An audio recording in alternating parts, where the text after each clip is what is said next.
Hi, my name is Solo P1 and this is a prediction show. I'm going to be trying doing these every race weekend.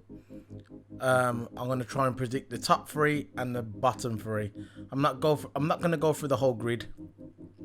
I'm just going to predict the top three and the bottom three. But before I start getting into the top three and bottom three, some news has just come in now that we're going to have a mixed press conference because let's face it,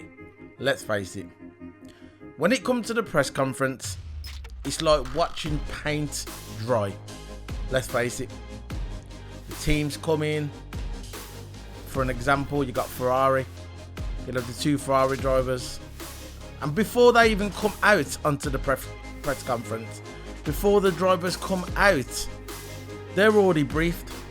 They're already briefed what to say, what not to say. So when they come out, it's like listening to two robots. Let's face it. You got two drivers there saying the same thing over and over again for the entire weekend. So I don't know why they have press conferences really. Because the drivers never reveal nothing. They're already schooled. They're already schooled by the press secretary. Whoever deals with all the press before they come out. They say, look, you're going to say this. This is the paper. This is what you can say. And this is what you can't say.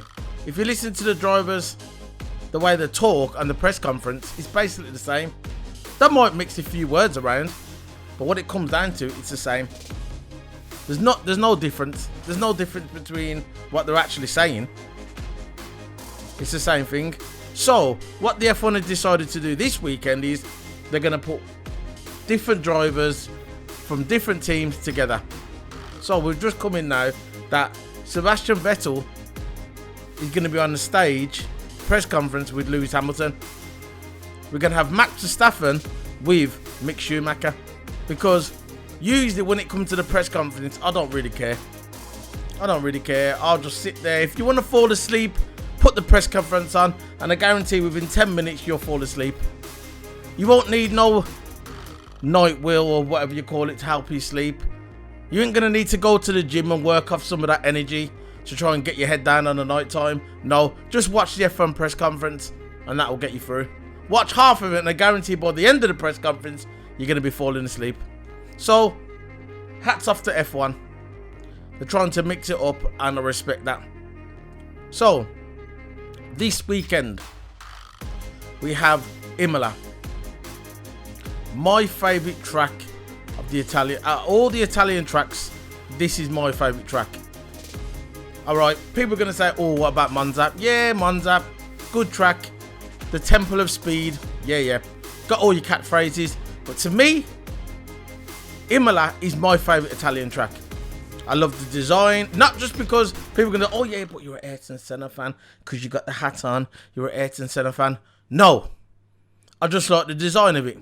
I love the track. I always play it on my simulator when I play on my sim. Assetto Corsa, right, whatever man, whatever the sim is. I love playing on Imola. I love the layout, I love the track, always have.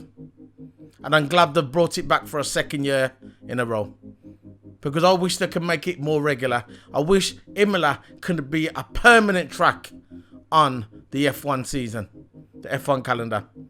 Get rid of Imola and get rid of Monza and bring in Imola. And that would do me. I'd even take Mugello over Monza. I love Mugello. Mugello is a nice little track. Love it. When they brought that in last year, I love Mugello. Lovely little track Mugello is. And the drivers loved it as well. So anyway, Imola's my favourite track. Everybody knows what Imola's famous for. It's famous for 1994 when Ayrton Senna and Roland Ratzenberger tragically lost their life. Tragically.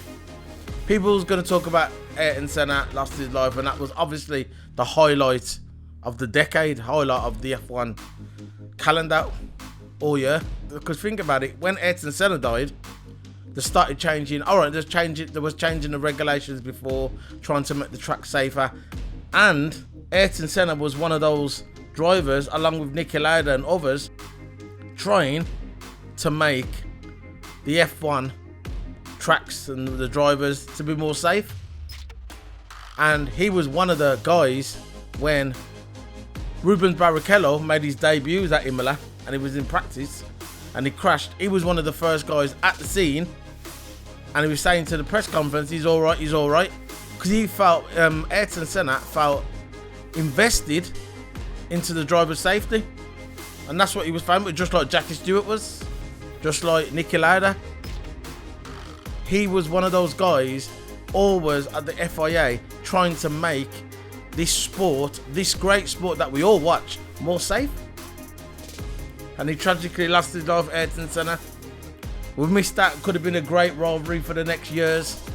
Imagine Schumacher, Ayrton Senna going wheel to wheel for the 3-4 years. We never got that.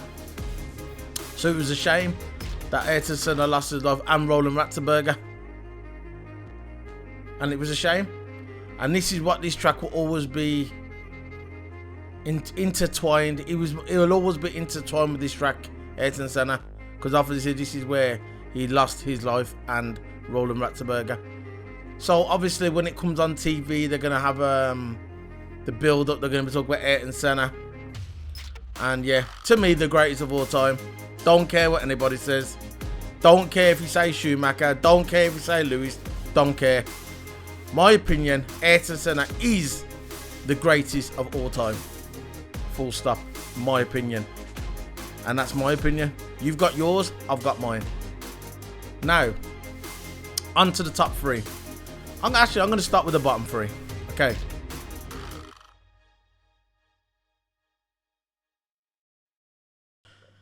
To me, the one who's going to come last for me is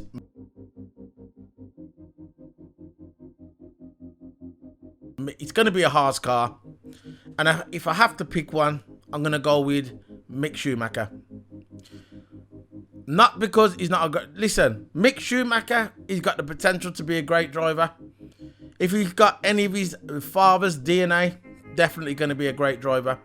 He's in Formula 1 and he's not in the best of car. Let's face it, Haas, he's got the worst car on the grid. They haven't upgraded it. It's the same car from last year. Gunther Steiner wanted this. He knew that they won't be finishing nowhere near, not even nowhere near the mid-table. They know most likely they're going to be at the bottom of the table. So he's sacrificing this year. So when 2022 comes, he's got more juice, and he's putting all his resources into 2022. So to me, if I had to pick a Haas driver, it's going to be Mick Schumacher. Then bottom two is going to be, I'm going to go for Latifi.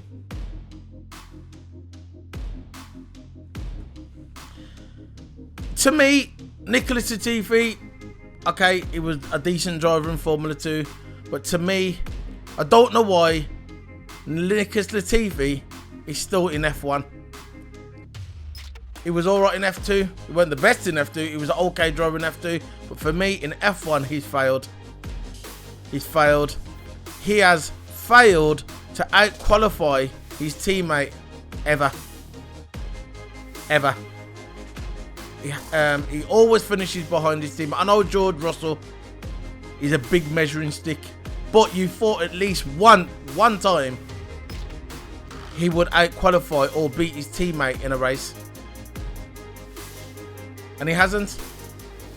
Stoffel Vandoorne was the same when he was in with his teammate. He didn't out-qualify his teammate. Where's he gone now, Stoffel Vandoorne? He's in Formula E. No disrespect to Formula E, but it's not Formula 1, is it? Not really the same. So Nicholas Latifi, maybe this is his last season. We'll see how it goes. I'm not going to predict that, but for me, he's going to be bottom two. And if I'm going to throw in another one, I'll be Nikita Mazepin. Nikita Mazepin still hasn't got the hang of the car. It's his first season, rookie season. Didn't have a lot of practice, like I've stated on my previous videos. I know a lot of people are going to say Mazepin, whatever. I'll stay away from that garbage.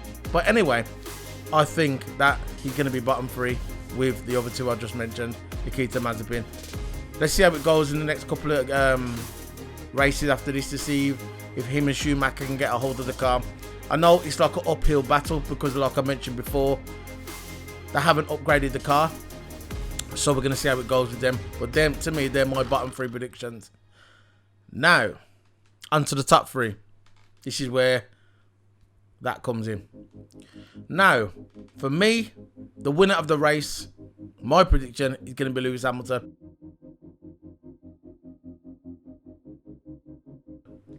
Don't care if you don't agree with me. I ain't a Lewis Hamilton lover or whatever. I'm a racing fan first. And for me, Lewis Hamilton is going to be number 1. He's going to win this race. And I think Mercedes, over the last couple of weeks, I think they've addressed the problems that need to be addressed. And they've had 3 weeks to do it. And I think everyone thinks, oh yeah, Red Bull are going to win it. Red Bull have got the power. They showed it in the last race. Yeah, they had the fastest car in the last race. But how did that end up? How did that end up? Lewis 1, Max Verstappen 2. Now, I think it would have been more, I reckon it would have been a 4-horse race, to be fair, if Perez wouldn't have had that debacle at the beginning of the race, decoding his steering wheel. He was about to jump out of the car, by the way, Perez. He thought, yep, the race is over. And then the guy on the radio says, you know what, start messing with your wires, start tinkering with it, get your steering wheel, start messing with your steering wheel, press that button, press this, press that, press this. And then he got up and running, but he didn't have the best start. So and then you got Bottas. Bottas, 10 seconds. He's supposed to be at 2.5 seconds of the pit. He was in there. He was in the pit, yeah, for over 10 seconds. So that was his race done. So if all them stuff wouldn't have happened, I reckon it would have been a 4-horse race. It would have been very interesting. So for me, it's going to be Lewis Hamilton first. Second, I think I'm going to go for. You know what? I'm going to go for Bottas.